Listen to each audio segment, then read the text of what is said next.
Kentucky is now one of more than a dozen states with a law on the books providing for an emergency supply of insulin without a new prescription. As Christian Hauser shows us, advocates say it's another step in making insulin easily available for all diabetics.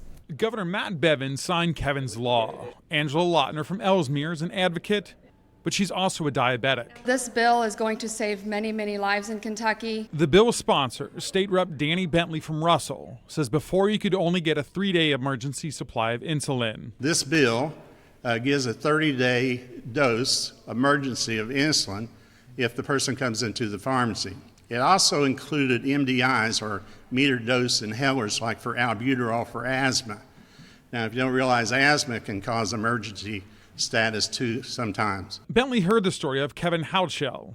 He died because he couldn't get an emergency refill of his medicine.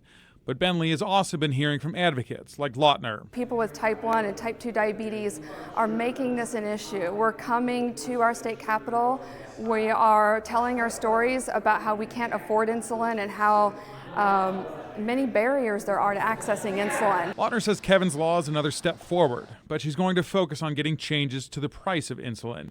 She says one of these vials would cost her more than $300 in Kentucky. We're going to be back here again next session. We're looking to address the price of insulin because we know for a fact that there are still people leaving their pharmacies without that emergency supply of insulin because of the price. In Canada, that same bottle is only about $20. Kentucky is the 16th state to pass Kevin's law. Indiana also passed it this year, and Ohio passed it in 2016.